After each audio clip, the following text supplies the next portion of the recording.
Hi, this is Mrs. Vaughn, and I'm going to do an example of multiplying rational expressions for you. This one is number 16 from our book. All right, so we have our equation. Rational expressions are fractions with polynomials in the numerator and the denominator. We have x squared minus 4x over x minus 1 multiplied by x squared plus 3x minus 4 over 2x. So just like when we have our basic fraction, we multiply our numerators together and our denominators. So I'm just going to rewrite this as one big fraction and put these in parentheses so that I can see that all of these are multiplied together. Okay, I'm going to put this 2x in front, and now I have x minus 1 in parentheses. Okay, so my next step is I need to factor each expression,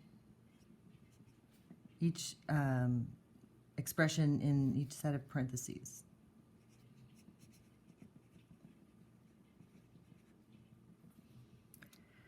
Okay, so let's factor x squared minus 4x.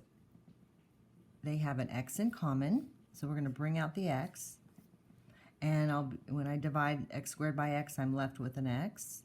And when I divide negative 4x by x, I'm left with a 4.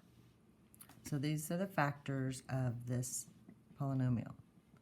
Okay, so now let's factor this one. I'm going to need two numbers that multiply to negative 4, but add to 3. So I know 4 times negative 1 is negative 4, and 4 plus negative 1 equals 3. So I'm going to use x plus 4 and x minus 1. Okay, so these are the factors of my numerator. Put this over the denominator, and it's already factored, except for my 2 times x. Those are the two factors of 2x, so I can leave that like that. Okay, so once I have everything factored, the next step is to simplify. So everything that, anything I have in the numerator that I also have in the denominator, because everything is multiplied together, nothing is connected with plus or minus, I can simplify. So here I have an x in the numerator and an x in the denominator. And I have an x plus 1 and an x plus 1. So if I cancel those out, remember when you canceling, they're really becoming 1 over 1. All right, so let's just write what we have left. We have x minus 4 times x plus 4 over 2. And so this is our answer. So, but one more thing I want to think about is I want to determine if there were any excluded values.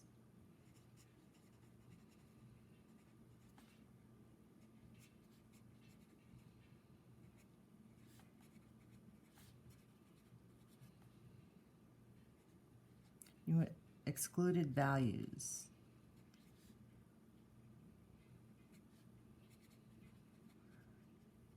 Are numbers that would make my denominator equal to 0.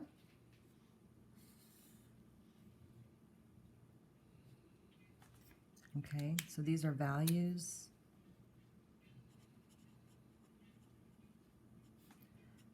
that make the denominator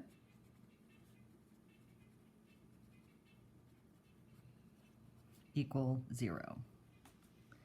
Well, if I look just right here at my answer, 2 is never going to equal 0. But because this is a product of two rational expressions, I need to make sure, like if I were to graph this, I would have asymptotes because I'm not allowed to have my numbers equal to 0. Or I would have holes in my graph. So I'm going to go, either you can go the original problem and set each denominator equal to 0, or you can go wherever you want. I'm just going to go from right here. I had a 2x equal to 0 or an x minus 1.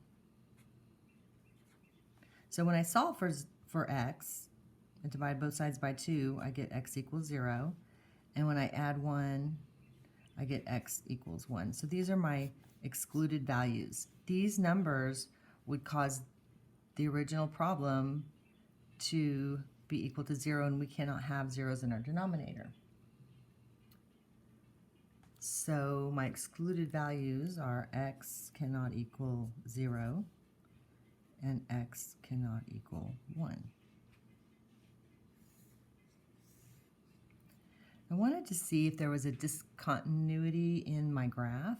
I would plug in the 0 into my final answer and see what my two numbers are, or what my answer would be. So if I plugged in x equals 0, I would have 0 minus 4 is negative 4,